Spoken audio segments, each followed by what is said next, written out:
Xalqaro jamiyatning tanqidlari va besimi ostida Xitoyning Sharqi Turkistondagi jazo lagerlariga naq qamalgan bir qism kishilarni qo'yib berganligi o'tirg'i chiqdi. Rayondan kelgan eng yangi uchurlarga asoslanganda jazo lagerlaridagi bir qism kishilar o'qishni tamomladi degan yolg'onchilik bilan qo'yib berilgan. Lekin ular Xitoy doiralari tomonidan zavod va boshqa ish o'rinlariga avatilgan bo'lib, o joylarda 5 kun 24 soat nazorat ostida yashaydi, haftada 2 kun alayda ruxsat bilan uyiga qayta oladi.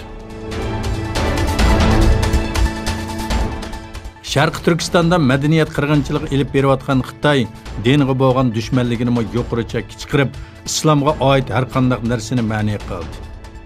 Turkiston vaqt to'rining xabar qilishicha, Xitoyning Ningxia universitetida o'qiydigan bir tungan yosh ro'za tutganligi uchun maktabning intizomiga xiloflik qilish jazosiga uchragan. Maktabning koridoriga esilgan uqtirish taxtasiga yotog'ida ro'za tutish orqali qonunga xiloflik qilganligi, bu o'quvchini jazolash va boshqa o'quvchilarni ogohlantirish uchun intizom jazosi berilganligi yozilgan. Eron Tashqi ishlar ministrligi zarb Eronning yadro qurollar qo'yida emasligini, Amerikaning bo'lsa embargo orqali xalqqa ziyon yetkazib, rayonda surkilishga yo'l ochganligini aytdi. Amerika prezidenti Donald Trump Yaponiya ziyoratida bosh ministr Shinzo Abe bilan Eron masalasini muzokara qilganligi haqida to'xtalib, Eronda nurg'un kishilarni taniyman, ular esil insonlardir. Eronning o'xshash rahbarlik ostida qoltisi bir davlat bo'lish fursati bor. Hokimiyatni almashtirish niyati yo'q. Yadro quroli xohlamaymiz, faqat buni oydinlashtirishni xohlayman degan edi. Eron bilan Amerika orasidagi jiddiylikdan keyin o'ttirg'i chiqish ehtimoli bo'lgan urushning chiqimi hisoblanishga boshlandi. Amerika va Rossiya harbiy mablag'lariga asoslanganda, Amerikaning Erondagi urushda g'alaba qilish uchun 4 trillion dollarga va 300 mingdan ortiq askarga ehtiyoji bor.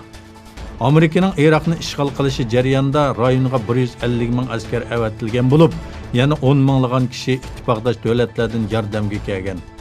Iroq ishg'olining chiqimi 800 milliard dollar bo'lgan. Keyingi mezgilda jami chiqimning 3 milliard dollar bo'lganligi mo'ljallanmoqda.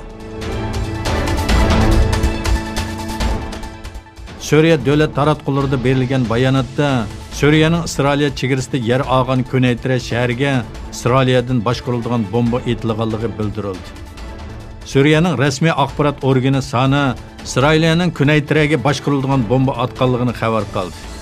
Xabarda yaralanganlarning borligi va bir harbiy avtomobilning ziyonga uchirganligi oshkorlandi.